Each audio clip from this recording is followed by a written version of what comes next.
તો ડાકોરમાં સુપ્રસિદ્ધ રણછોડરાય મંદિરનું નિઃશુલ્ક ભોજનાલય છેલ્લા 4 દિવસથી બંધ છે। ભોજનાલય બંધ થતા ગરીબ ભક્તો રજડી પડ્યા છે, જ્યારે ભળતા નામે ચાલતા ખાનગી ભોજનાલયો ધમધમી રહ્યા છે। તેવામાં સવાલ એ છે કે જો અન્ય પાસે ગેસ છે તો પછી મંદિર ટ્રસ્ટ પાસે કેમ નથી?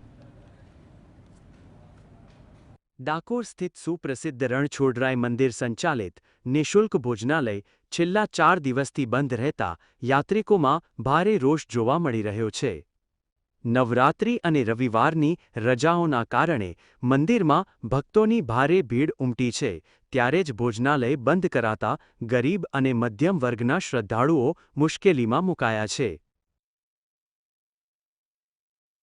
નયન કુમાર વાવલ ગાંધીનગરથી આવીએ છીએ। અહીંયા વિનામૂલ્યે અન્ન ક્ષેત્ર ચાલુ હતું તો અમને ઘણો ફાયદો થતો હતો।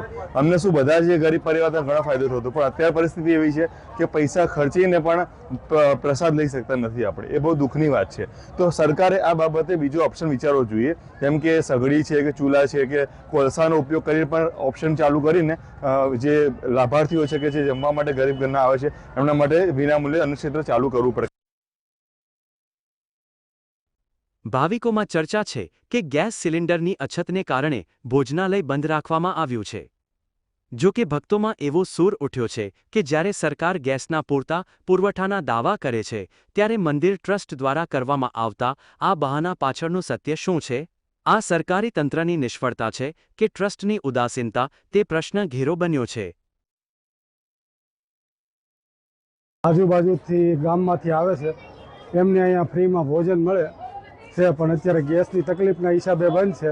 મંદિર ટ્રસ્ટવાળાને એટલી નમ્ર વિનંતી છે કે જે નાના પરિવારના એના છે એમને ફ્રીમાં ભોજન મળે એવી આશા રાખું છું। ગેસ તો પર્યાપ્ત ગેસ મળી રહી છે, તો એ બાબતે શું કહેશો? આ ભોજનાલયમાં ચાલુ થવું જોઈએ, પાછું ચાલુ થવું જોઈએ। મંદિર સંચાલિત ભોજનાલય બંધ હોવાથી ખાનગી ભોજનાલયો ભક્તો પાસેથી મસમોટી રકમ વસૂલી રહ્યા છે। હાલમાં જ રણછોડરાયના નામ સાથે ચાલતા ખાનગી કેન્દ્રોમાં જમવાના 50 રૂપિયા અને છાશ પાણીના અલગથી પૈસા લેવામાં આવે છે।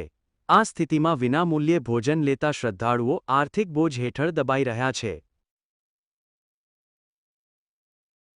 એક બાજુ ગવર્મેન્ટ કહે છે કે ભાઈ ગેસની કોઈ તકલીફ છે નહીં, આ ખોટો દેખાડો છે, બરાબર છે? તો આ શા કારણે ભાઈ ગરીબ માણસોને કોઈ કંઈ હેલ્પ થાય એવું ગવર્મેન્ટ કરે તો સારું। બધાને લાભ મળે અને ફ્રી મળે એવી અમારી કહેવાની વિનંતી છે, અને મંદિરની સારી આવક છે, મફત ભોજનાલય ચાલુ કરે એ અમારી વિનંતી છે। યાત્રાધામની આ વિકટ પરિસ્થિતિ માટે જવાબદાર કોણ, તે અંગે અનેક પ્રશ્નો ઊભા થયા છે। શ્રદ્ધાળુઓ માંગ કરી રહ્યા છે કે વહીવટી તંત્ર અને મંદિર ટ્રસ્ટ સત્વરે આ સમસ્યાનો ઉકેલ લાવે। લાખો ભક્તોની આસ્થાના કેન્દ્ર સમાન ડાકોરમાં ફરી ક્યારે ભોજનાલય ધમધમતું થશે, તેની સૌ રાહ જોઈ રહ્યા છે। શીતલ ભટ્ટ, GSTV ડાકોર।